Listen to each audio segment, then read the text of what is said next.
What Ike Allen and Andy Anderson have created at Avaya is what the world needs. Hello, Avaya family. I'm Brielle Starr, Online Education Coordinator for Avaya. Avaya is the creator of over 1,000 books, films, courses, teachings, and other supportive resources. Thank you so much for joining us. Our fellow teacher, Dr. Ruby Gibson, is with us today to talk about healing inherited trauma with somatic archaeology. For 35 plus years, Dr. Ruby Gibson has been dedicated to the craft of science and historical trauma reconciliation, cultural healing, and community wellness. She developed a transgenerational trauma recovery model, Somatic Archaeology, and is the author of My Body, My Earth, The Practice of Somatic Archaeology, which is available in English, Spanish, and Romanian. Welcome to Avaya, Dr. Ruby. Thank you, Brielle. Happy to be here. Yes, thank you for being here with us today. I can't wait to learn about the beautiful work that you do of somatic archaeology. And so, to get us started, could you just define somatic archaeology and what that means? Sure, it's kind of an odd combination of words, but somatic refers to the body, and archaeology, our ability to excavate the body. So much like an archaeological site, what you have on the surface of your body is what's most recent. But as you dig deeper, you find relics and older information that are maybe people have experienced who've lived on that land. And so somatic archaeology is about excavating our own body and looking for memories and experiences that have manifested in our body today. So it's a deep dig. I love that. I love that idea of a deep dig, and it sounds really interesting. So, I can't wait to dive in and dig into the deeper depths of your work today.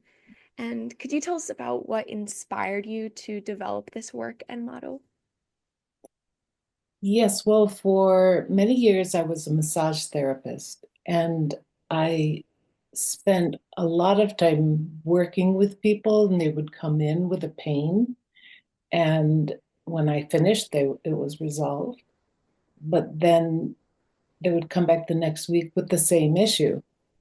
And, I started scratching my head saying, why isn't it going away permanently?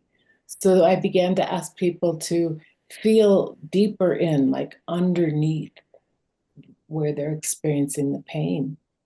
And they were able to have all this recall of maybe numerous previous experiences they'd had that was causing the, the stress that was still present in their body. Um, because we look at it as like we inherit 7 generations before us of our ancestors' unprocessed or unhealed experiences and traumas. And all flows downhill into the next generations. And uh, this is about being able to go to the root, to the cause and effect of a symptom in order to create change. So it's very effective. I mean, it's been an amazing journey. Yeah. Yeah, beautifully said. And I love how you mentioned this idea that it all flows down between the generations. And I think that's something a lot of people might not be familiar with.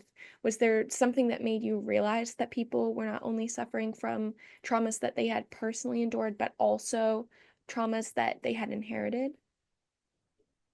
Well, you know, it, this type of information is more epigenetically based, meaning that, if the DNA is the train that delivers all of, our features and the ways that we look or the ways that we behave, the jobs we choose, all of that, they're underneath that um, type of inheritance, or the DNA is the train and epigenetics is the payload that that train carries.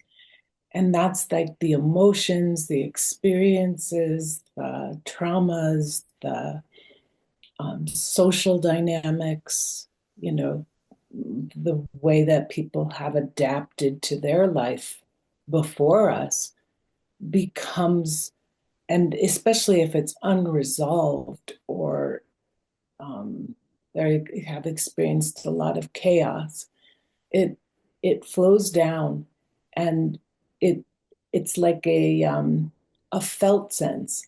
We're not remembering through our head. We're remembering through our body because our body's like a walking library. We have so much information inside of us, but rarely do we go in there and feel what's happening. Mostly we try and analyze it. So Mhm. different. Yeah.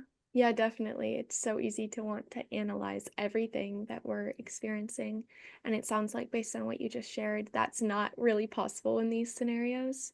So if we can't analyze all these things that are more of a felt sense, how do we go about healing it?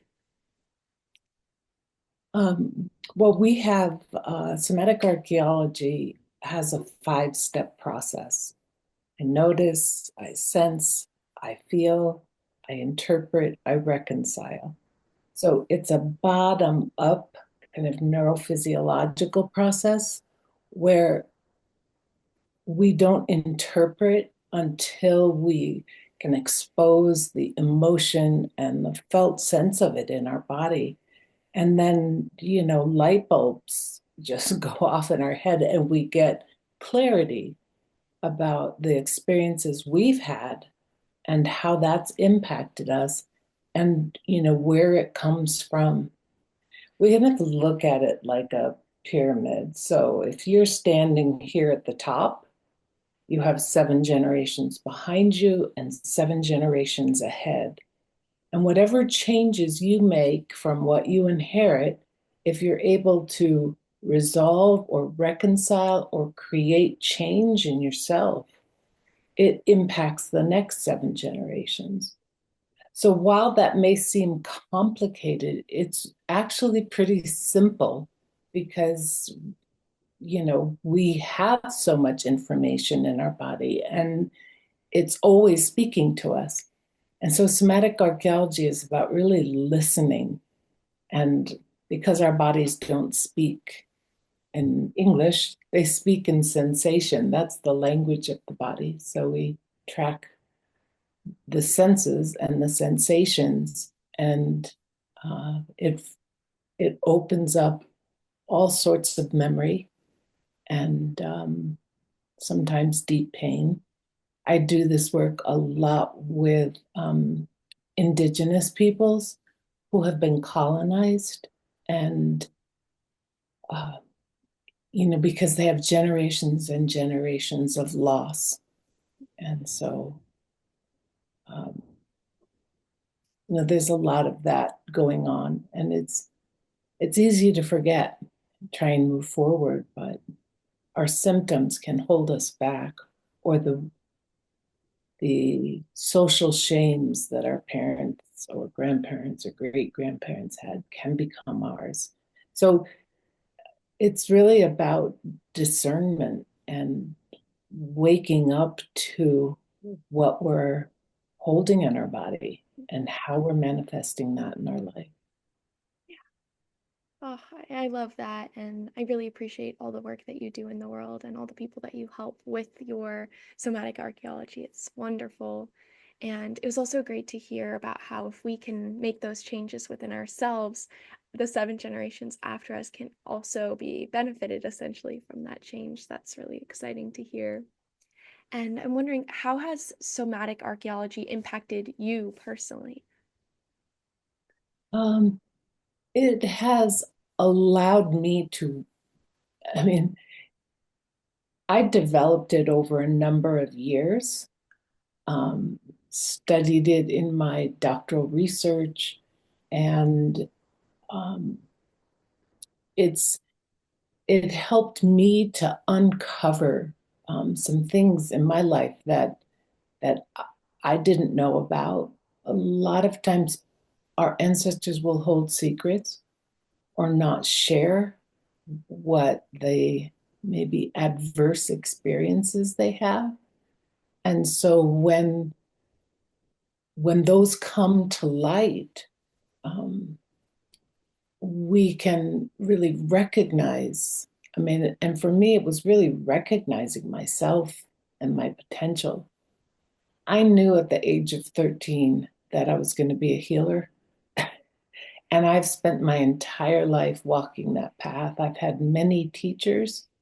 And so it's been a continued deepening in me, which has allowed my body to have a sense of freedom as well as my children. And um,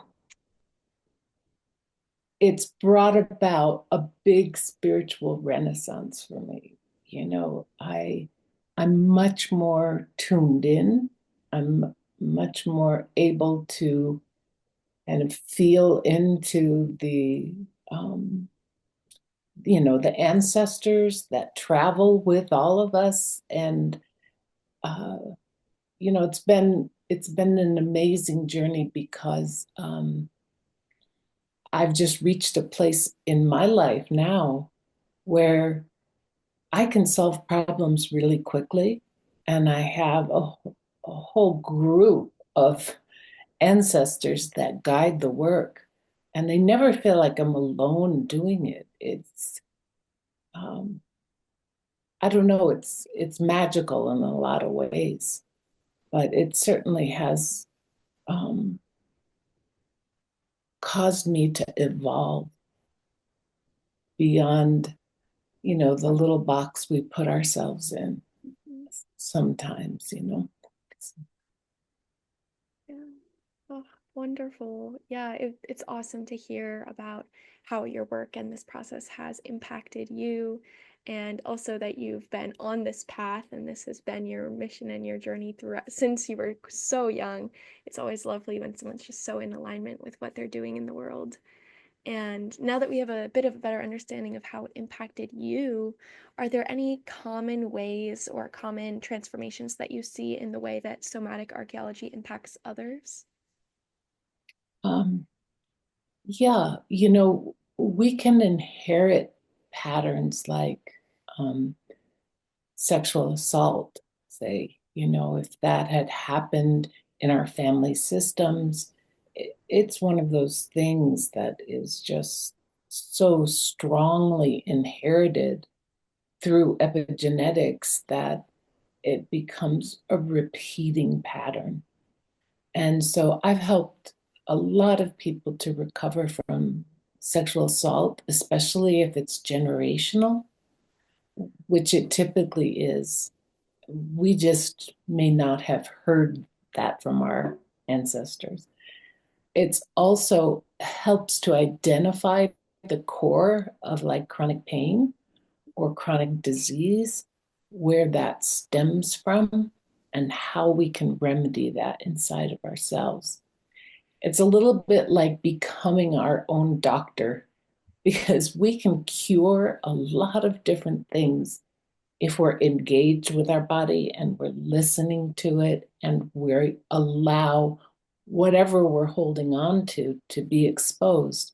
And a lot of times it's just deep emotions, grief or regret, um, or fear that continue to manifest. And so when people are able to identify those things and feel where they're storing it, uh, they're able to um, find a sense of freedom for themselves that they can move past uh, some of the old scripts or beliefs that they've had. It's good for, depression, for any kind of addiction, uh, adrenal fatigue. I mean, there's so many things that have I've seen people work through.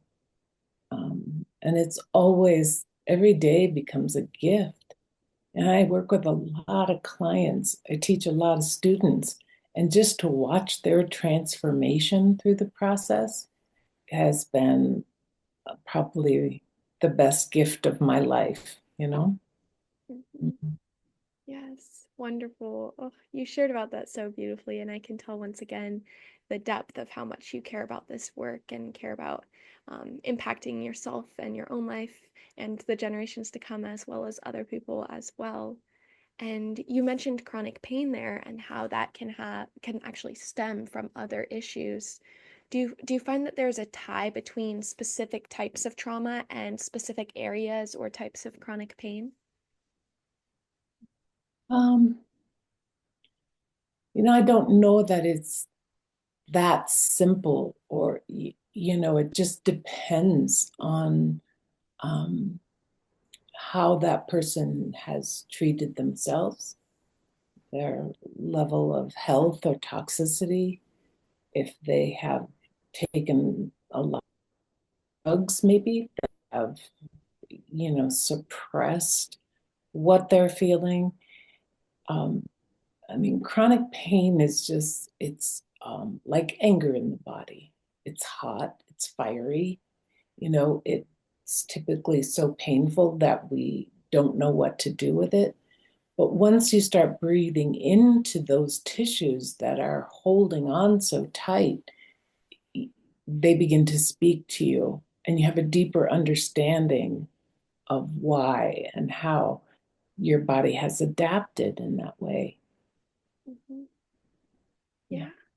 Yeah, thank you for clarifying there. And it sounds like it's quite unique to everyone and their own experiences and the way that their body has interpreted the things that have happened. And then regarding your approach, somatic archaeology, do you also train people in this work?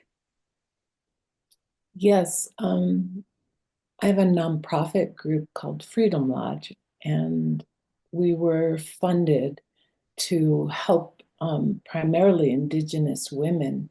And so for the past 10 years and currently, I have been training people. So we like have someone who lives in a community and they're maybe already a therapist. They come to the training, they learn these skills, and then they take it back to their community and share it. So, we're trying to create what we call native wellness, where, there's so much trauma that's happened in those communities. And how do we reclaim our sense of self, our um, maybe even um, our culture, our lands. When we get displaced, it's hard for us to know how to belong, because the earth holds all of the things that are familiar to us in the place we're born or we've been raised. And, it's the smells and the vistas and the way the sun rises and the animals that are present there and the plants, the trees. And when we get taken away from that to a different land, we lose a connection, and it disables us from really belonging, which is so important to in our human race, is to know where we belong, because that sets a series of um, actions and behaviors, and it's also biological, just biological. So um, the the earth and how we relate to the earth is a big factor in the work. So being able to ground and connect to the earth, to feel your place, to belong to that place, is a big part of healing, especially historical trauma. Mhm. Yeah, definitely. I love that you brought up the earth and the role that it plays there and how important that is for so many people. And in the work that you do then, how do you help people to reconnect with the earth? Is there a specific way that you go about that? Mm, we always begin every class or every session with something we call breathe, ground, settle. So it's about taking in a deep breath, exhaling down through your feet and feeling the earth beneath you, and then settling in your bones so that you get to slow down, drop in. And the, Mother Earth offers us everything we need for survival, right? Our clothes, our homes, our food, our water, uh, and the beauty that she provides. And when people are actually able to recreate their relationships in a way where they honor that and recognize that our lives are dependent upon it, it changes everything. And so a lot of them, I lead guided meditations, and a lot of those meditations are earth focused because we only have four elements: air, fire, water, and earth. That makes up everything on our planet, including us. And so when we identify with our elemental self and we feel those same elements in the earth, we recognize that our bodies are a mirror of the earth, that our physical body, we're children of the earth, and our spiritual body is,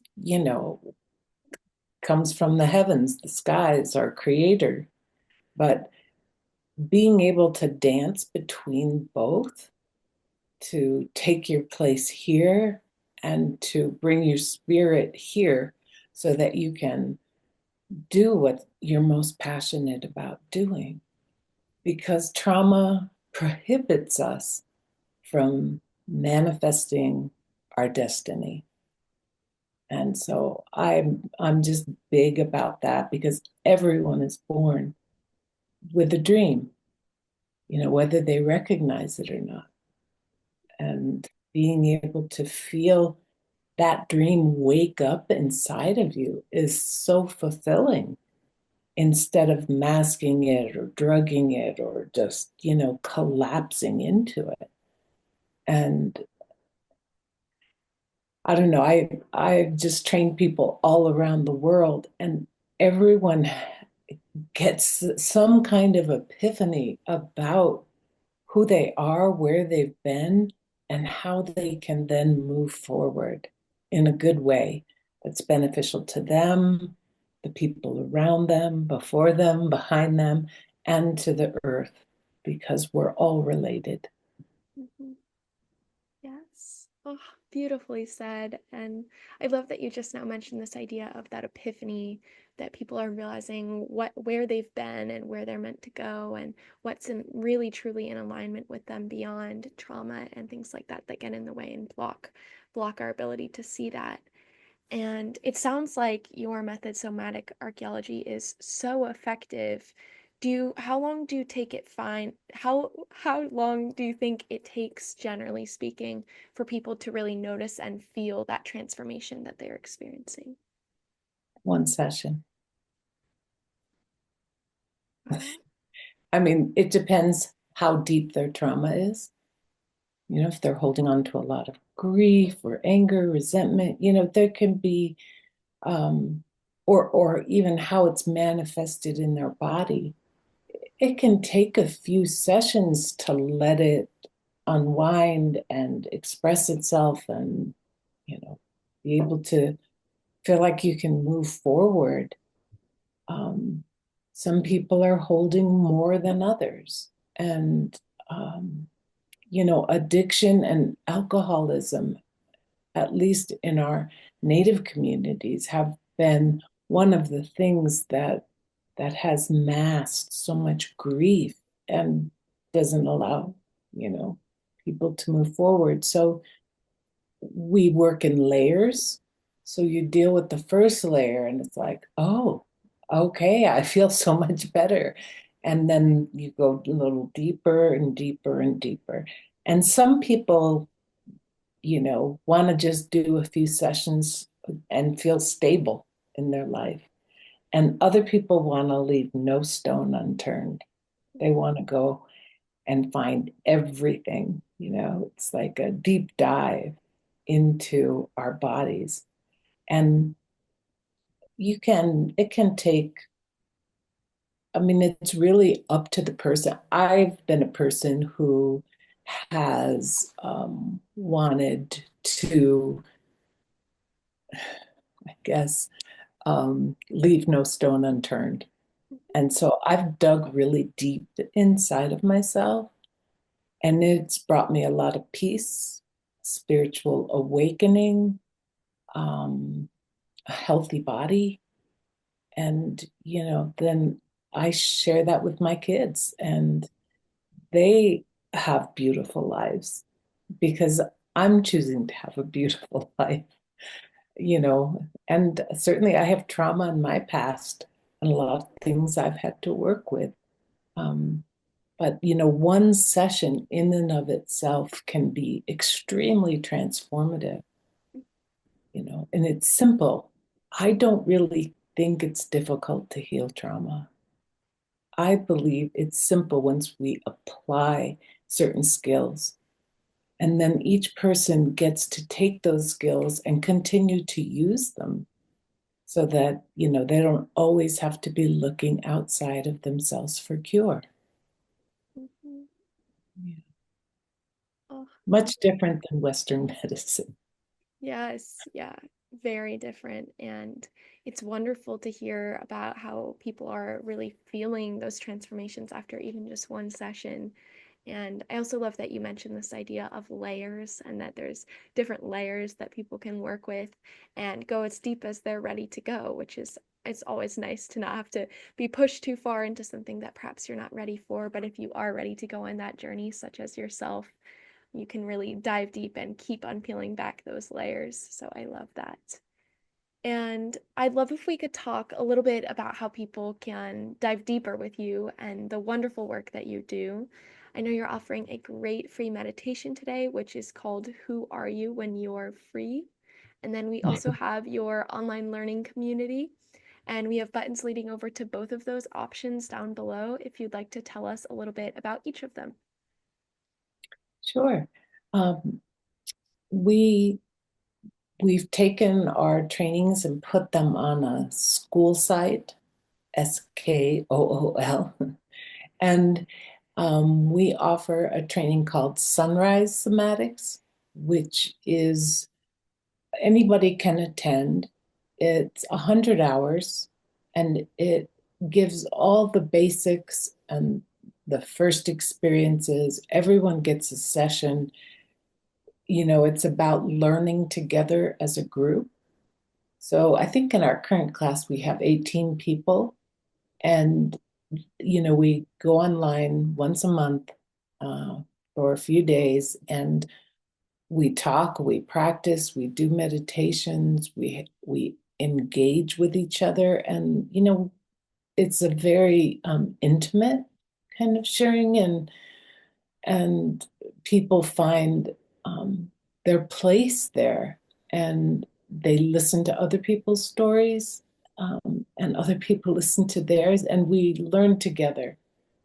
And then we also have sunset somatics, which is another 100-hour training, and that one is more for people who want to apply it therapeutically with another person, or they want to learn exactly like how to do the work and be a therapist in that way, or add it to their existing practice.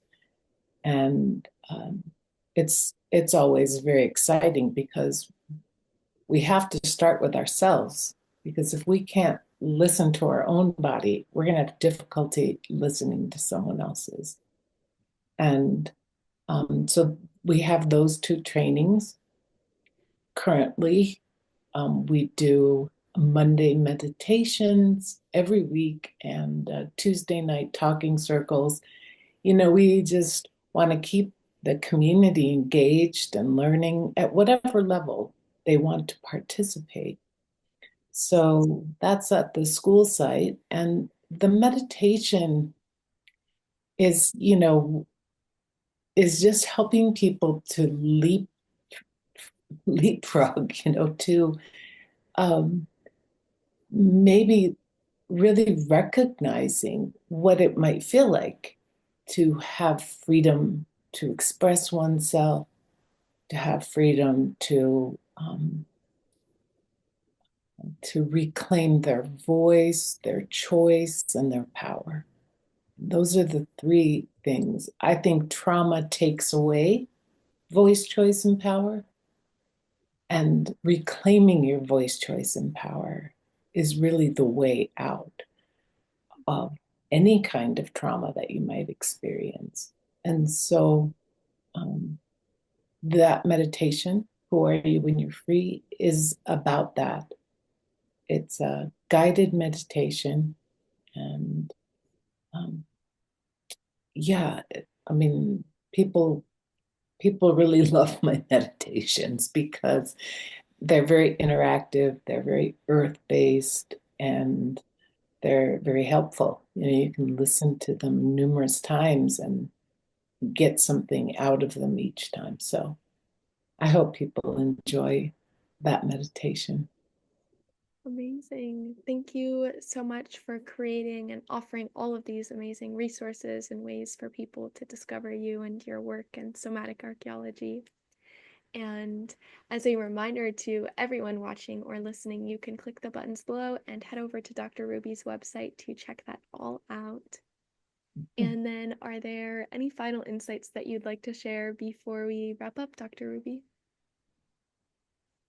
Well, yes. The current administration that we have is really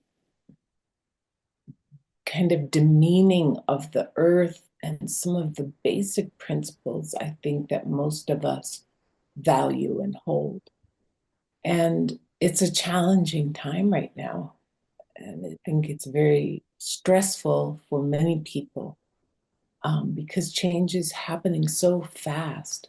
Not only changes with the earth and all the storms we've been experiencing, but also our political changes, I think, have just kind of, erupted in a way that a lot of people can't find their footing. They're trying to understand if they have what they need or are going to be able to get it, or, there's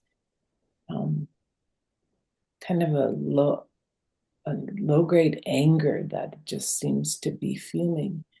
And, what I want to say is healing begins with us. And as we each change, we come together and we find that harmony inside of us, it's going to ripple out and impact everything, in our families, in our communities, in our country, and, around the world. And, I just want to say to people, instead of feeling stressed and being angry, come do your own work so that you can be part of the solution instead of part of the problem. Wonderful. Oh, thank you for that last message there. That was so powerful. And thank you so much for being here with us today at Avaya and sharing your wisdom about your own journey and the amazing work that you do with somatic archaeology. Yeah, thank you very much. Appreciate it as well, Brielle. Yes, thank you so much, Dr. Ruby. And I also want to thank our Avaya students for joining us and listening in today. And we will see you all again real soon. Take care, everyone. Avaya has changed my life. Avaya has made me the woman I am today. Avaya is my home. Avaya is personal freedom. Avaya is the reason my life continuously improves. Let everyone in your life know about Avaya. Everyone needs to know about this amazing company. Thank you, Avaya, for appearing in my inbox. What Ike Allen and Andy Anderson have created at Avaya is what the world needs.